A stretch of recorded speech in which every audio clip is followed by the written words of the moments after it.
Our meetings are a great opportunity to come together, share ideas, and work towards our common goal of making a positive impact on our community. To start today, we need to do our welcome pledge or song. So I'd like to ask either Jennifer or Doretta to lead us. Okay, awesome. What are you going to say, Brad? You are not welcome.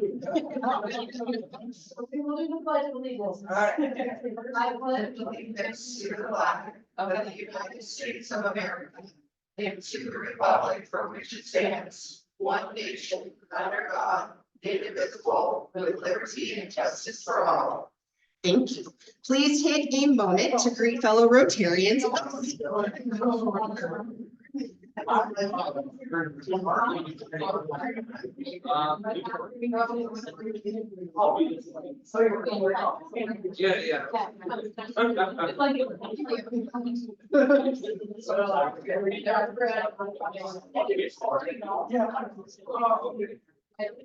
Okay, so I'm gonna go table by table to see if we have any visiting Rotarians.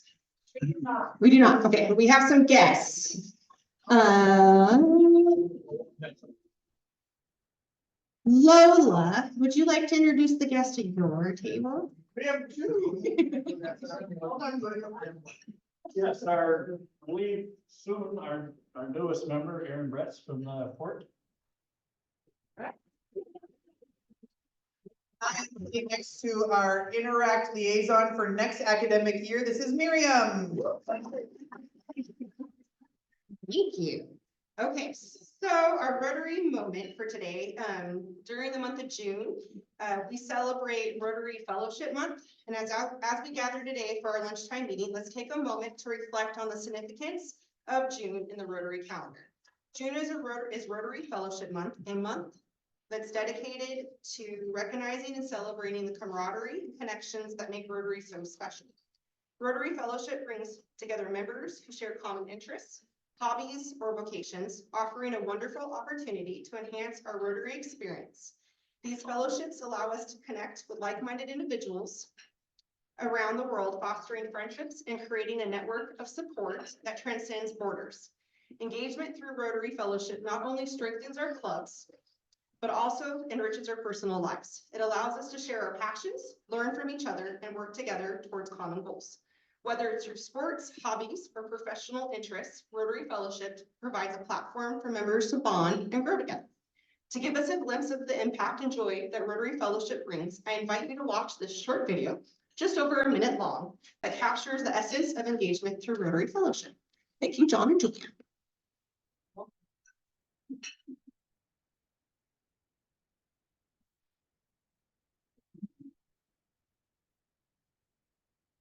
If you think of what interests people have, there's a fellowship for it. You share the same interest, you share the same hobby. What about the fellowship?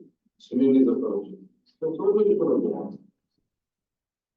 In the last year or so, I gained so much more worthy friends for fellowship. The fellowship I belong to is a second fellowship, and we were able to raise money for polio just by riding our bikes. It's about taking your passion, your hobbies, and moving that into a service opportunity, into a soul cause. We do bonus work events for high school kids, beach cleanups, things like that. It's also attracting people who are into these types of events to seek out what was Rotary about.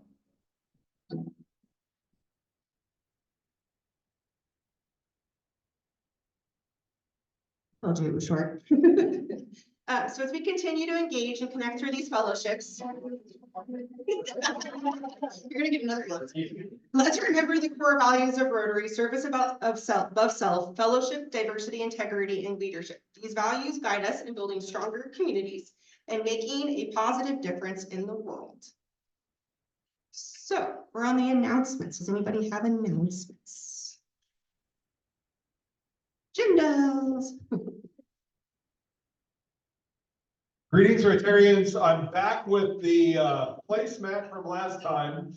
In lieu of a formal sign-up sheet, we have a placemat for Beachcomber Days this Saturday. Rotary is going to have a booth presence at Beachcomber Days.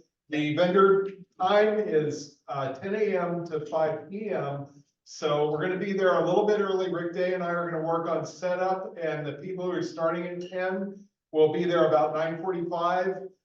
Be there throughout the day, talking about Rotary. And, we're looking especially for people for the 2 to 4 and 4 to 5 shifts. The 5 o'clock shift will include the breakdown and, I'll probably bring the stuff back to Newport and put it back in the storage unit, but, the last shift says 4 to 6, but it's really only about 4 to 5:15.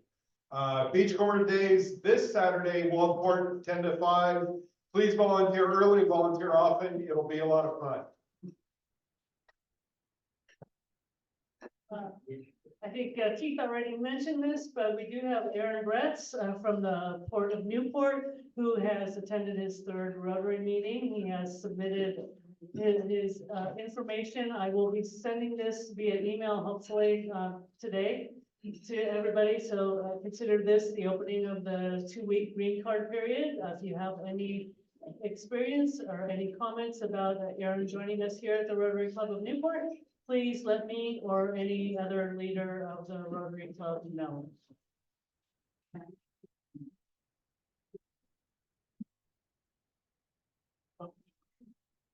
I have an announcement. Our big kickoff for the microplastic is Saturday, June 22nd.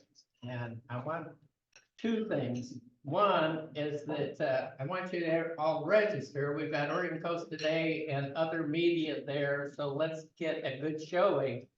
Second thing is we need to test out our sign-up process. You can skip steps 1 and 2, that's just watching the video, but step 3, you need to fill out in step 4. And what we've been discovering is that certain kinds of email addresses like at Google or at Gmail and at Hotmail work just fine, but some others, it goes into your spam. We can fix that, but we need to know which ones go into the spams. And so everyone sign up.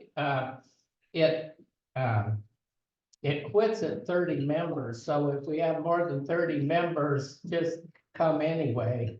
And you can sign up kids, but you have to sign them up if they're under 18 years of age. So if you've got college kids coming home or anything, bring them with you. Thank you, guys. Is there any other announcements, you guys? Oh, back table. Thank you, Dina. So tomorrow is Flag Day, and that's an important day for the Elks, and we are doing a Flag Day ceremony tomorrow. It starts at 5, and we'll have burgers and dogs afterwards. That is a pretty neat day. We'll tell the history of our flags of our country, so everybody's welcome.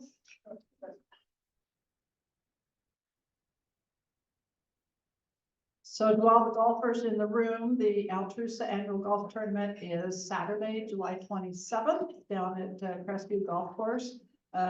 It's a 2-man scramble, the gunshots at 9 a.m. And so if you have any interest in registering, give me a call. Thanks.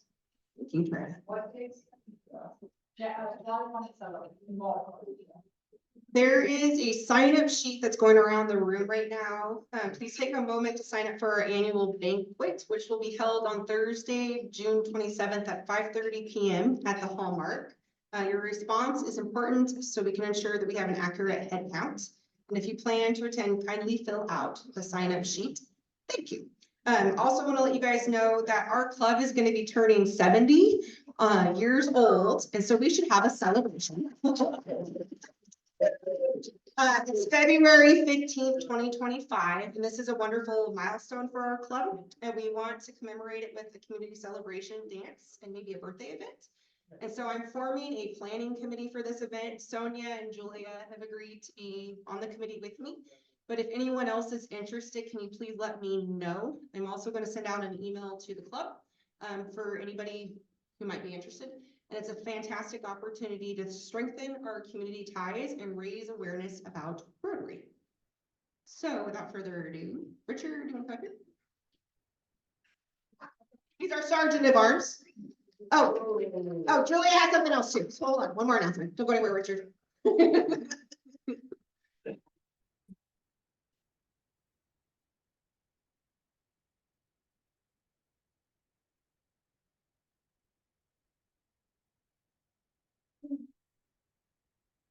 All right, I just want to give everybody a Seize the Day update.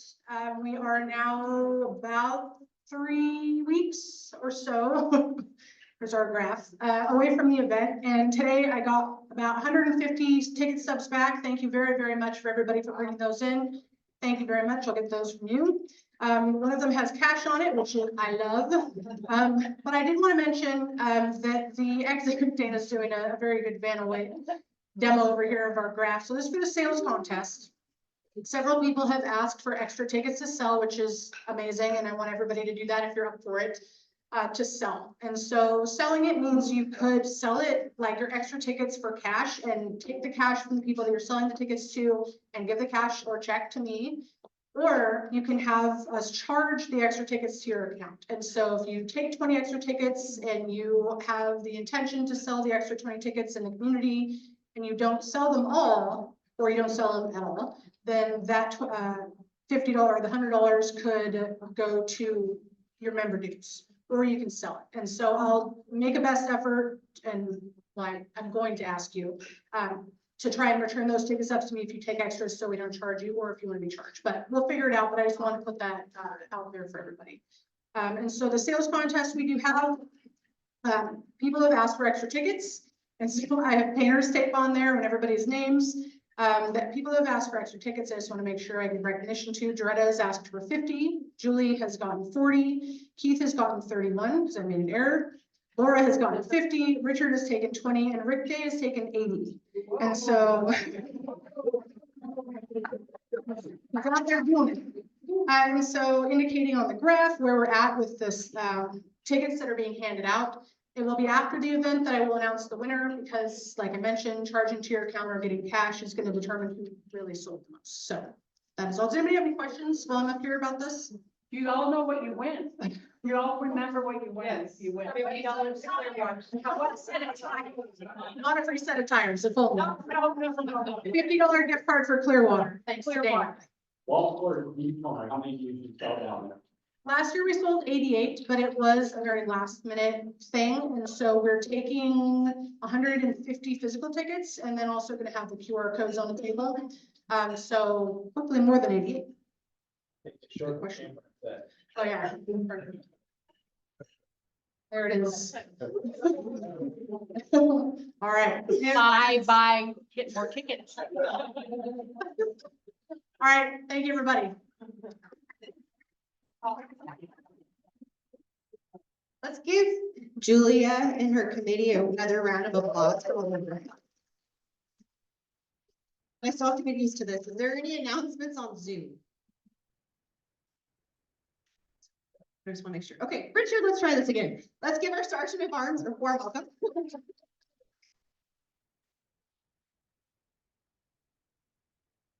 Hello, Rotarians.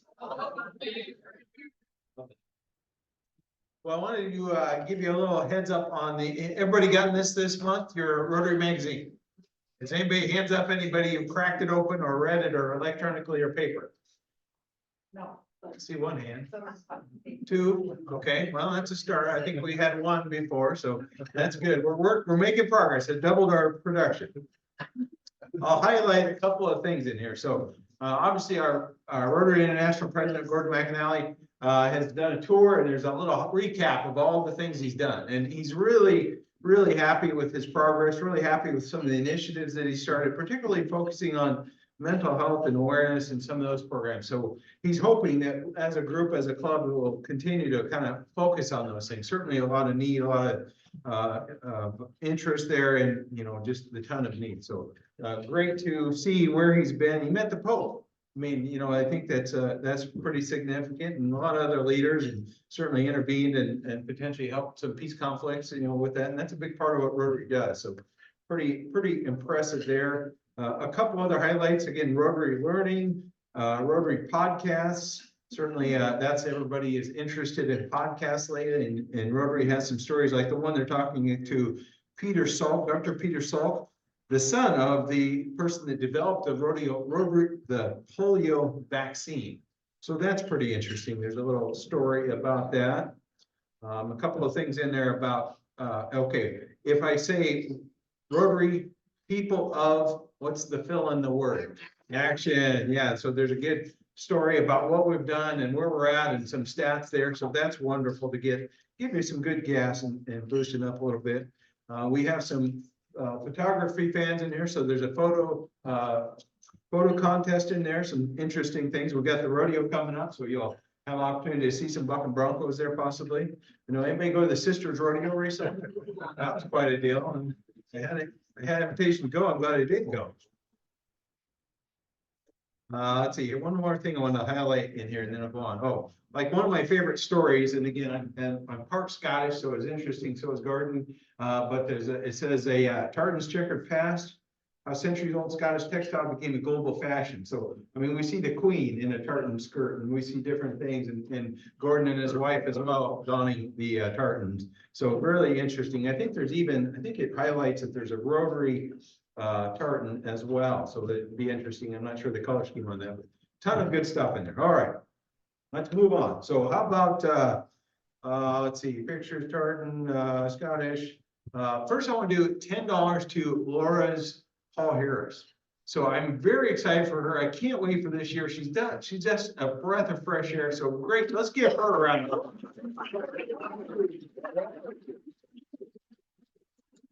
She's filled in and filling in today, just a new agenda, just a lot of positive things. And that's what we got to keep doing, is it really boosting people up. So I really appreciate that. And I just expect a lot from her. So I know she'll do well. Okay, how about any birthdays? Any birthday people here this week? And we're usually looking at the previous Monday through the next Sunday kind of thing. So anybody in that space? Anybody on Zoom? Okay, I didn't think so. We do have Mark Wolf, but I don't see. Sergeant Arms at the banquet. I don't think so. Is it? Do a birthday. Oh, okay, Yeah. okay. Well, we'll do improv on that then. Okay. I'll give $49 to my Paul Harris for my 49th birthday. Okay.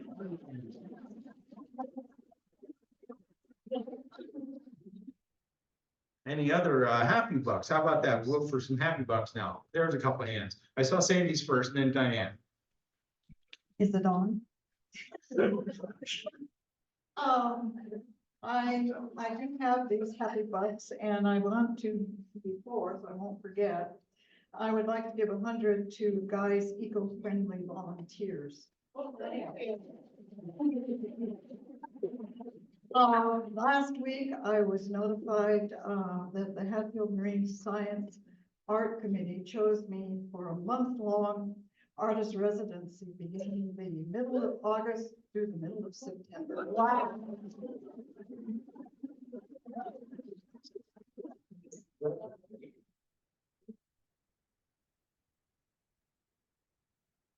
I have $9 of happy bucks. Who do I want it to go? I want it to go to Interact because Interact was my first job with Rotary. And 9 years ago, yesterday, Keith and I closed on our home in Newport. And I can say it because he's not here, with Freddie Saxton Advantage Real Estate. And I'm more than $9 happy, but I'm $9 happy. Oh, I have one more, I'm sorry. I want to give $25 to Mark Miranda's Paul Harris because he makes my job easy. Back there, Sonia. All right, so I want to start by giving, because I'm probably not going to be here next Thursday, so I'll give $20 happy bucks because I get to go visit my father this weekend and spend Father's Day with him. So I'm super excited about that. And then I'm gonna give another $10 for Coastbusters. I'm gonna tell you a little bit about those flyers that are on your table there. Coastbusters 2024, scheduled for Newport, September 28th, Florence, October 5th. We do have the early bird registration will be opening on July 1st, but more exciting, we have a pre-party scheduled on July 18th. That's a Thursday evening from 5 to 8 p.m. That'll be at the Rogue Sunset Bar. And that will be an opportunity if you want to come learn how to build a team, how to fundraise, what the heck is Coastbusters and why should I care? this is a great time to do it. We will be providing appetizers and hopefully there will be a discount on the drinks. So I can't guarantee that yet. And also super excited to announce that we have one of our presenting sponsors for both Newport and Florence, and that's the Willamette Valley Cancer Institute. And keep your eyes as you're driving down the 101 to learn why. Couple more coming up. Then Doug next. Well, like Diane, I'm more than $25 happy, but that's what I'm gonna be, $25 happy to my Paul Harris. Today is my parents' 67th wedding anniversary. And between that and Father's Day this Sunday, I'm pretty darn happy considering my dad wasn't even supposed to be with us this long.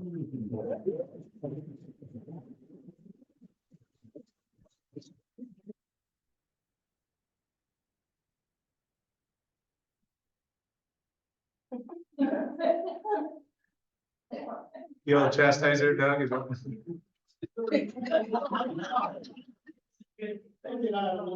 That's on this opportunity.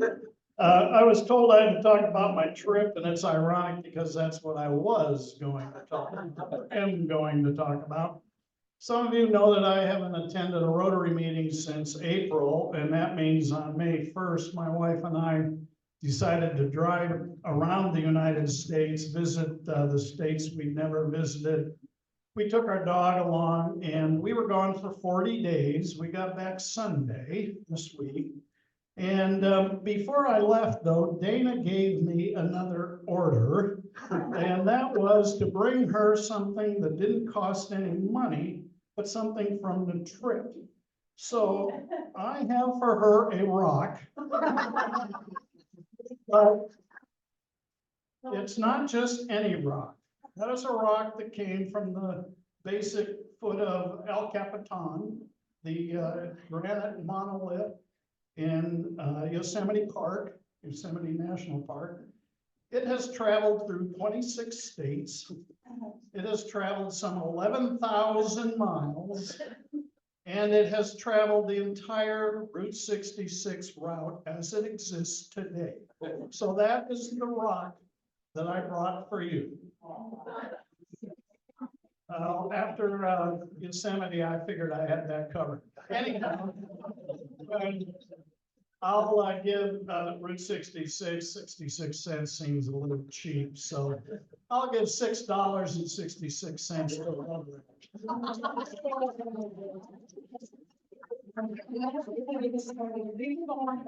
was told, bring back something that you did not spend any money.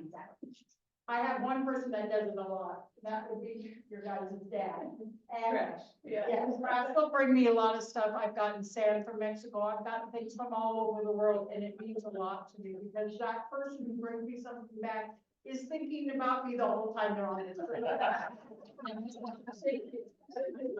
Anybody else on Zoom or anybody else in the room here? Any hands up on Zoom?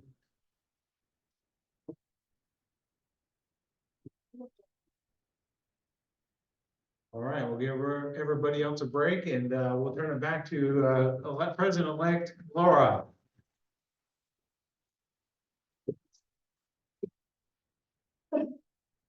Okay, so today's program is Spencer Nebel. He's the city manager for the city of Newport, and he's here to give an update about the city of Newport. Spencer has been the city manager for the city of Newport since December 16th, 2013. So almost 11 years. Previously, he served as the city manager in the city of Sault Ste. Marie. Sault Ste. Marie, okay, thank you, for many years, and he's getting ready to retire on July 8th. So without further ado, can we please give Spencer a warm applause?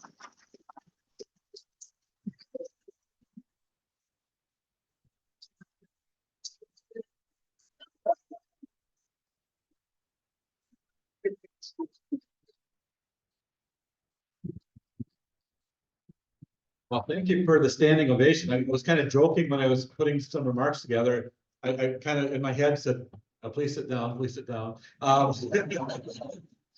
I had no idea that I'd actually have to say that, but, well, I didn't have to say it because you got done before I started talking, but anyway, no, it's really a pleasure to be here and it's for me, it's a good opportunity to reflect on the last 10.5 years that I've been in Newport as city manager and I thought I'd cover a little bit about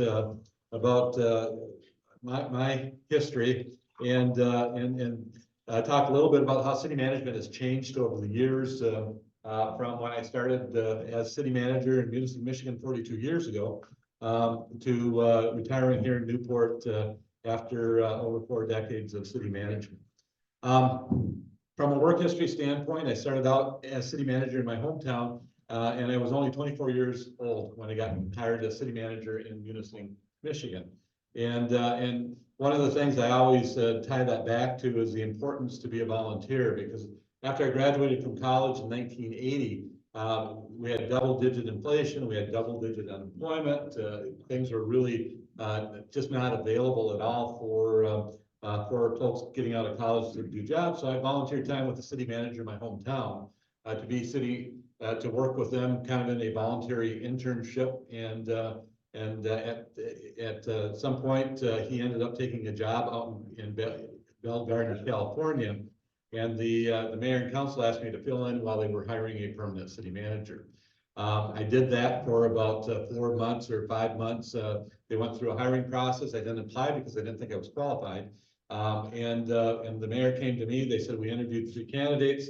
We saw nobody that we think could do a better job than you've been doing over the past 4 or 5 months. And they ended up offering me and giving me the job as city manager of my hometown. That worked out really well until my dad was in violation of a zoning ordinance. And my dad was had his own business and he complied. He ended up going through the variance process and everything he had to do. Next time I wanted to get something from his business, he did charge me though when I did. But I was getting some materials from his business. So you know that was the one challenge of being city manager in your hometown. I went on to the city of Marquette as assistant city manager. I was there for I was in Munising for 6 years, 4 years in Marquette as an assistant city manager, and that probably was the best professional development I had, working for a really proficient and professional city manager. I learned a lot, and a lot of those practices I carried over to my next 2 jobs, Sault Ste. Marie and here. I went on to Sault Ste. Marie in 1988. I served 21.5 years as city manager in Sault Ste. Marie, and then Mayor Rumagoo and council members decided that I might be a good fit for city manager here in Newport, and they hired me in when I started my job in December of 2013 here. So my history with Rotary, it's a little spotty, but I started out in Rotary actually in Munising, and so I was in Rotary when I was in Munising. I went to the dark side and went to Kiwanis when I went to Marquette because the city manager was in Rotary, and he said it'd be good to have you in Kiwanis. You know, so I ended up leaving Rotary, but then I was in Rotary in Sault Ste. Marie for most of the time that I was there, and I served as club president when I was there as well. And the picture up there is a project that our club did while I was in Sault Ste. Marie, and it was led by our district governor, who was from Sault Ste. Marie as well, Betsy Demering. And that's a statue of Herb Taylor, who did the 4-way test, and Herb graduated from high school in Sault Ste. Marie. So if you ever get to Sault Ste. Marie, Michigan, if you go Ashland Street as the main street, this statue is there on Main Street, and it was part of a Rotary District project to recognize Herb Taylor for his contribution to the 4-way test. And the steeple you see right behind there is the church that Angela and I got married in. So I didn't realize that was in that picture there, but Herb Taylor lived south of Sault Ste. Marie, but there was no high school in the town he lived in, and so he boarded in Sault Ste. Marie and went to school in high school in Sault Ste. Marie. So I have a kind of I feel like a direct connection to the 4-way test. For Newport, again, this is a community that is really a I call it a very big, small town. You know, when you look at Newport, we have 11,000 residents in the city of Newport. But when you look at what we do as a community, it's really pretty amazing. I mean, how many communities this size have a performing arts center? How many have a visual arts center? Great aquatic center, recreation center, 60+ center, and all these various facilities supported by a community of 11,000. And sometimes that creates some stresses and some challenges in how do we keep these facilities up. But I think it really speaks well to the values that this community has, which is not kind of small town values. It's really a high interest in good quality of life for folks in the community. During the time I've been in city management, you know, I started back in the days when people communicated with you like 3 ways. They came in the door of City Hall and they sat down and met with you. They called you on the phone, or they wrote you a letter. You know, I mean, that was much simpler at that time. The other thing that's changed dramatically over 40 years is the amount of how the profession and how local government and all governments have changed to go from kind of a we know what's right for everybody else to trying to engage everybody in the decision-making process. I can tell you the former was quicker, but I don't think it was necessarily better. I think having the engagement is really important because there's been many things that I've been involved with over the years where you know, my original thoughts and what ended up being best for the community were a little different. And you get that from community engagement. And I think that's been a good evolution of the process, but it does take time. And it takes a lot longer than anyone wants to engage the public in those kinds of discussions. But I think the quality of what you get is much better. In Newport, I've had the privilege of working with really dedicated elected officials, and you know, Mayor Rumagoo was mayor when I was first appointed as manager in the council at that time. The scariest thing when I hired here is the councilors Beamer and Busby flew to Sault Ste. Marie, and they just wandered around town saying, "What do you think about the Spencer Nebel?" And I really got concerned about who they might run into during the time period. Well,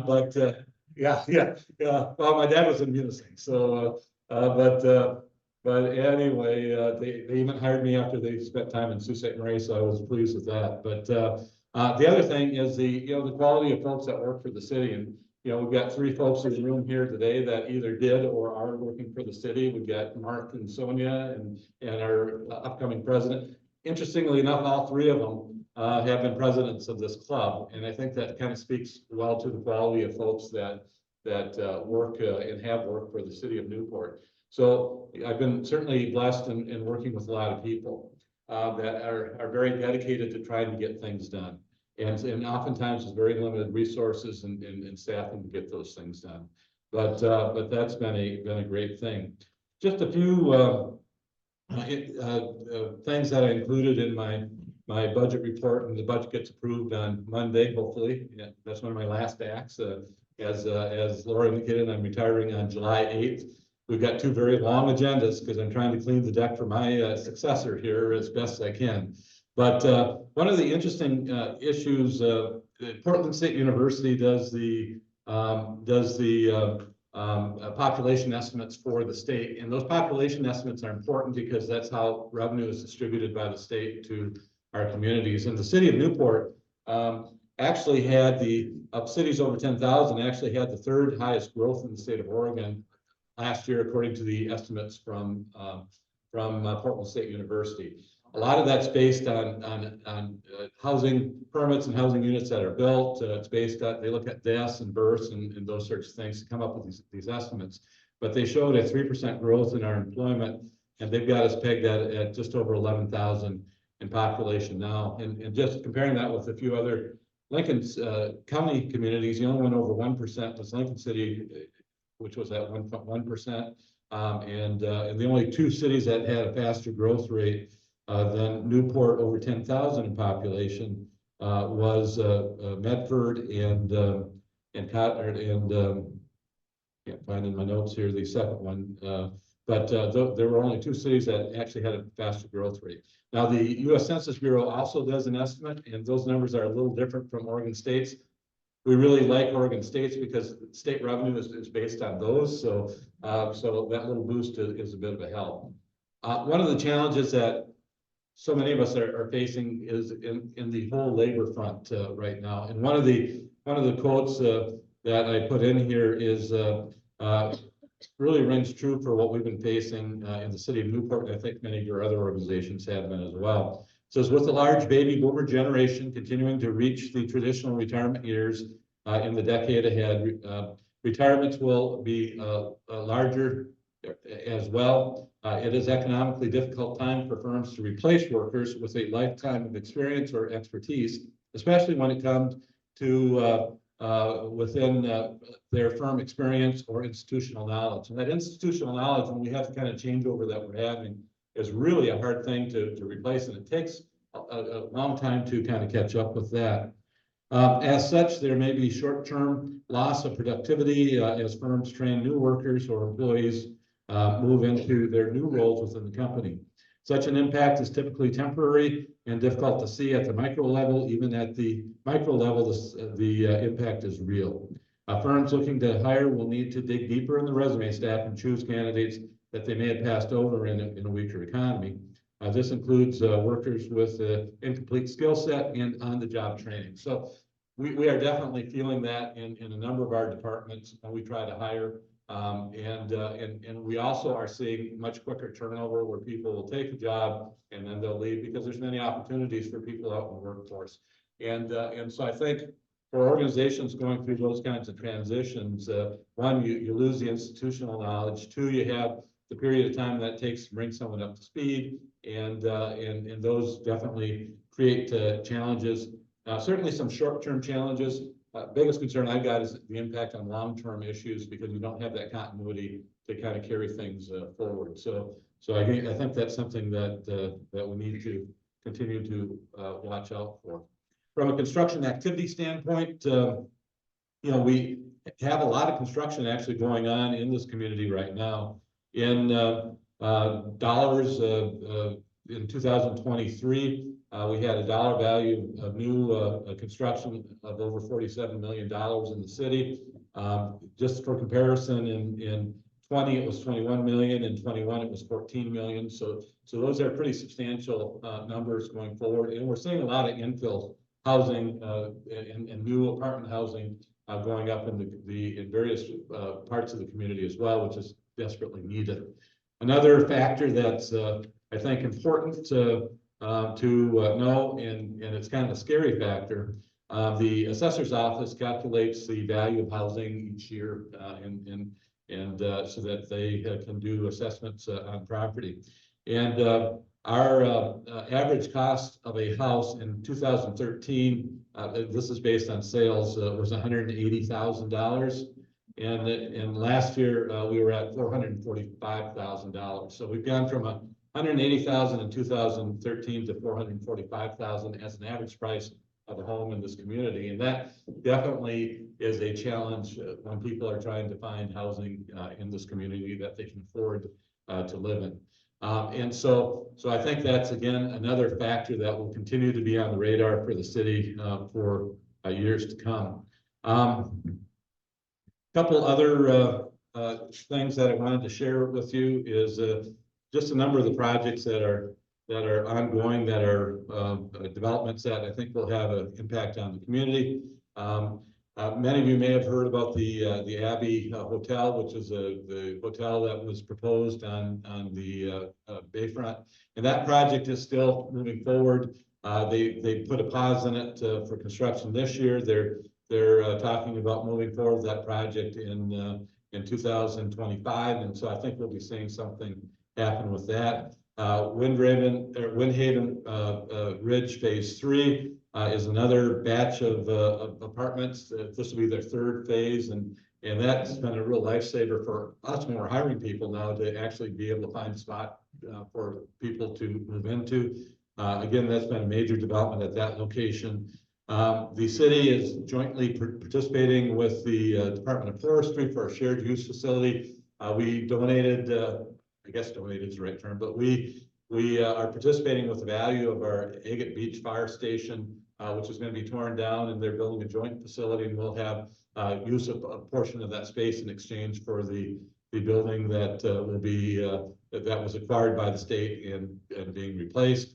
One great project that is really exciting, and they're having their groundbreaking on Monday, is the Oregon State University Student Housing Project. That's going up in Wilder. Again, a much needed project to provide housing for students at Oregon State University. That's the Marine Science Center. And so this phase will be 77 multifamily unit buildings that are going up at that location. We also have another market project, the Elm Street Apartments, which are going to be 60 to 75 units that are going to be built on the south side of Southeast 35th Street in South Beach. The Oregon Coast Aquarium continues to move forward with projects, and it's going to be very exciting to see this next phase completed there, and they've made a real investment in upgrading that facility to serve the community in the future. Another big project is the South Beach Church, which is going up in again up on the road going into the Wilder subdivision. Again, that's going to be a 20,000 square foot facility that they're building at that location. We actually were their landlord, or our urban renewal agency was their landlord in South Beach, and we're preparing that property for reuse.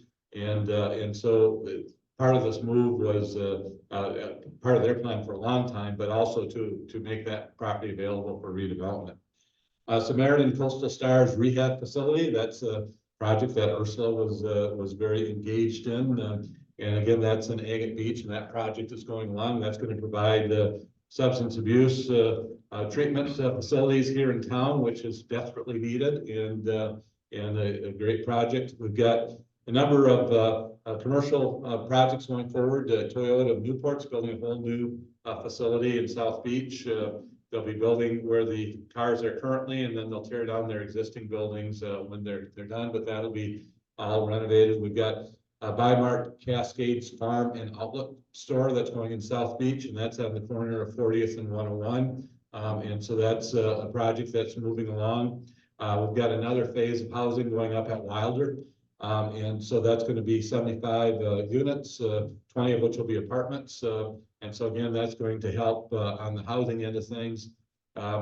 Few planning projects that are coming up, and the one I'm most excited about and most regret that I'm not going to be city manager as we go through this process is the City Center Revitalization Project. And again, that's a project that is really important because we established the Northside Urban Renewal District, and that district captures all the property taxes from the county, the schools, the city, and other groups to work to really revitalize and with the goal of increasing the tax base within a particular district. And this is within the Northside Urban Renewal District. And one of the reasons it was formed was to really focus on making that area a viable part of the community. And so that's that planning project also has the important and somewhat controversial project of determining whether we're going to have a couplet or an alternative method to handle transportation going through that area. And one of the things that the study group that's been appointed by the council, working with the consultants, will be doing on that is really looking at what's going to be best from an economic redevelopment of that area, what traffic pattern works the best on that. So stay tuned with that project going forward. The other project I alluded to earlier is a redevelopment of the urban renewal property in South Beach at 35th Street and 101, where the South Beach Church was located. We had a proposal that was accepted. One of the unfortunate situations, and I think partially because we didn't have the site ready and it wasn't planned to be ready until this year, conditions changed with the company that had the successful proposal for developing that parcel, and we're back out seeking proposals on that again. But that's going to be a key parcel to really help revitalize and shape South Beach. The other thing going on in South Beach is that urban renewal district closes in I think in 2027, and so that there's a number of projects that are gonna be done, including, major corridor improvements in public art being added, to that section and, various, other types of public improvements to really make that a gateway, for both South Beach and for the city of Newport. And so those projects are currently being designed and those are projects that we anticipate being under contract by 2025.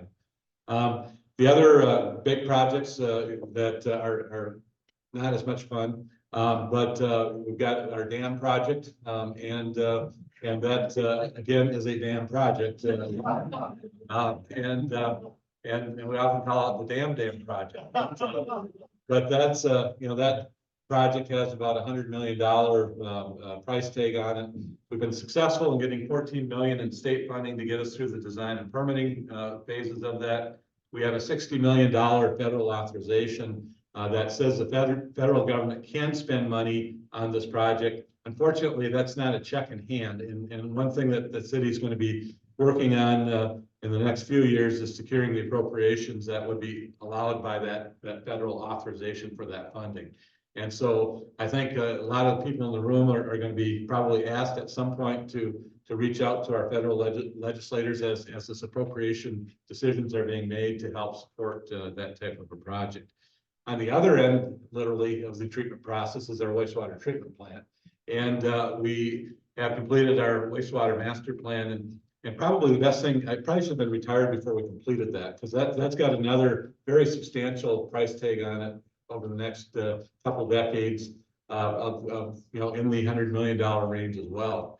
And so those are huge costs for a community this size. Fortunately, we've been working hard to secure funding for those types of projects, and we've been successful in getting both state and federal funding to help offset some of the impact on ratepayers. But again, those are some of the big projects coming up, and I don't know if there's any time for any questions or. Take a couple questions. Okay, a couple questions, yes. You talk about housing a little, what does the city, when you have conversations about why the average cost has gone up so much? And the newer building, the new apartments that you're talking about building, will a portion of them be affordable housing? Yeah, the current apartments that I talked about here are all market rate apartments. Okay. So the last affordable project we had obviously was the Agate Beach units up there. Those projects are long in the planning process with the developer in order to secure the various, that project has pools of funds from multiple sources in order to make that work. And I think that's again, I think we'll see more of that, but those are very challenging projects, and you have to have a developer that does those types of projects, that wants to make that investment in a community. And so that's kind of a challenge. The one area though that and hopefully will lead to averting more houselessness in the community is obviously the work that's been done to try to create more shelter space, more transitional space in the community, and we've seen some success with that. So, and the average price, why do you think? Oh, what do you think? I think it's strictly a market issue. I know that I thought things were expensive in 2013 when I was here, coming from Michigan, and I had envisioned what I'd have to pay for a house, and then when I doubled that back when it was cheap, but I think it still happens quite a bit.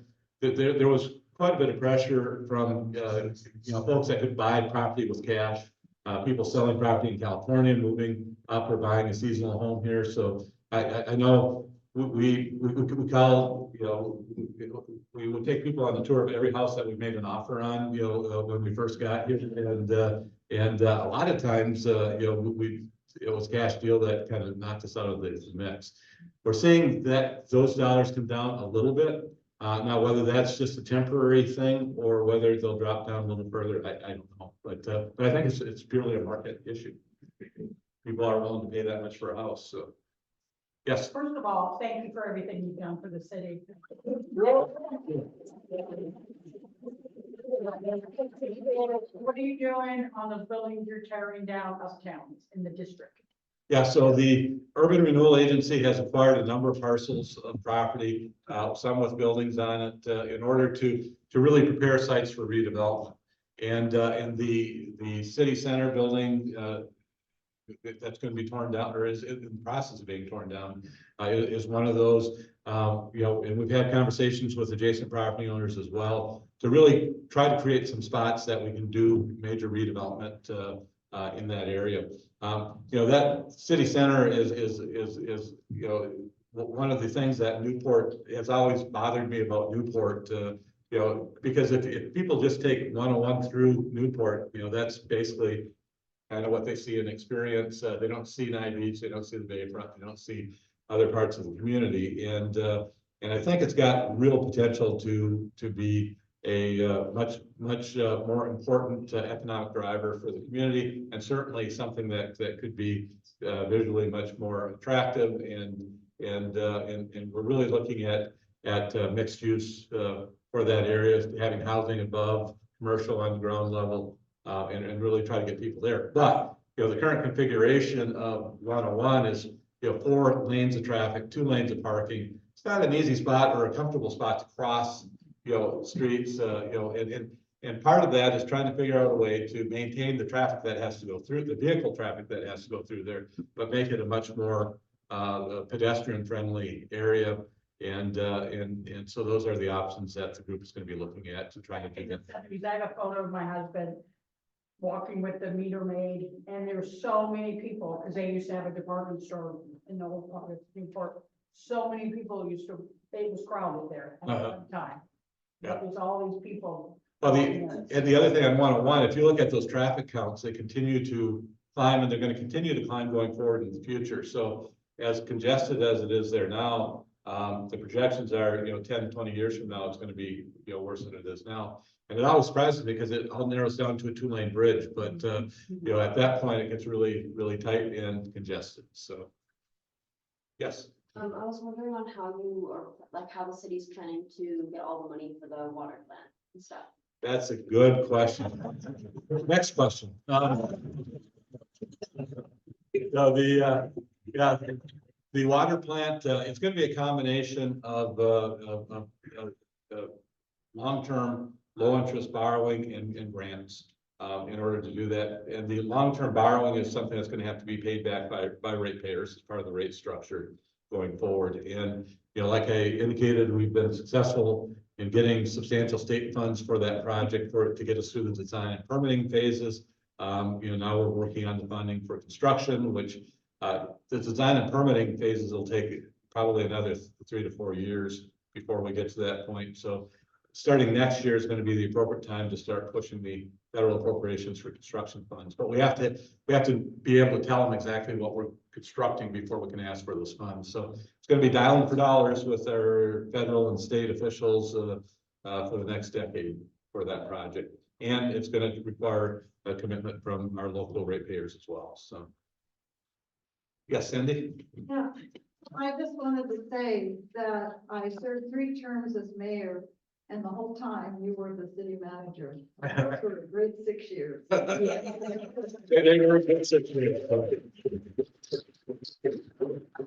Well, thank you very much. Angela and I are staying in the community, and I hope to be much more involved in Rotary going forward.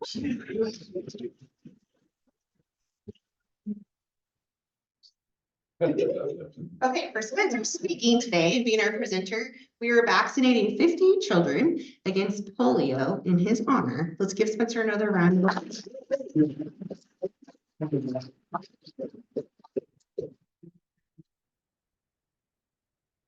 Okay, Diane, it's your turn. I have a teeny bit longer report than I normally give. The member incentive is $15. It's for 3 weeks and it goes to Dana Orr.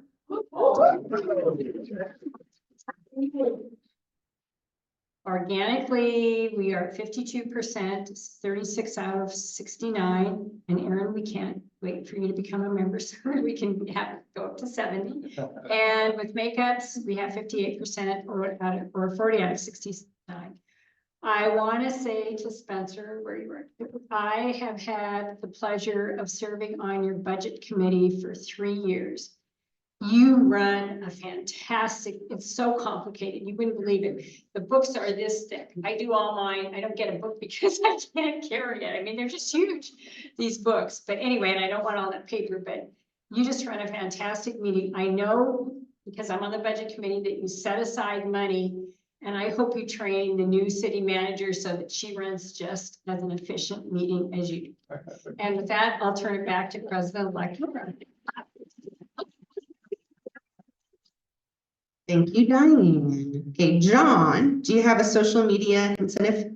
Yeah, this is not rigged. This is all done by computer, but this week's winner is Julia. Woo. And what about the? One and a zero. Oh, one and a zero, $10. $10. And then what about the 50-50 drawing? 50 is worth, $182 divided by 2 is 91. So $91. Here we go. Anybody but Mary Kay. Anybody but, you know what?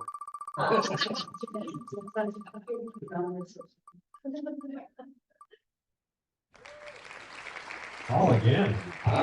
He doesn't have a star though.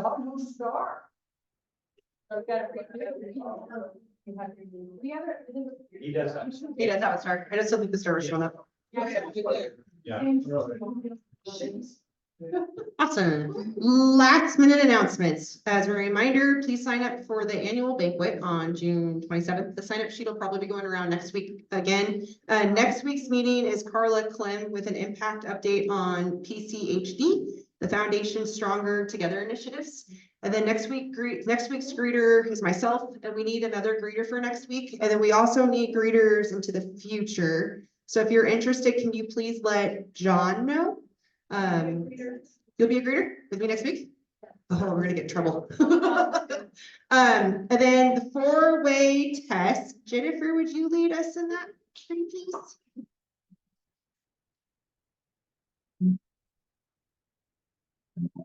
That's the things we think, say, or do. First, is it the truth?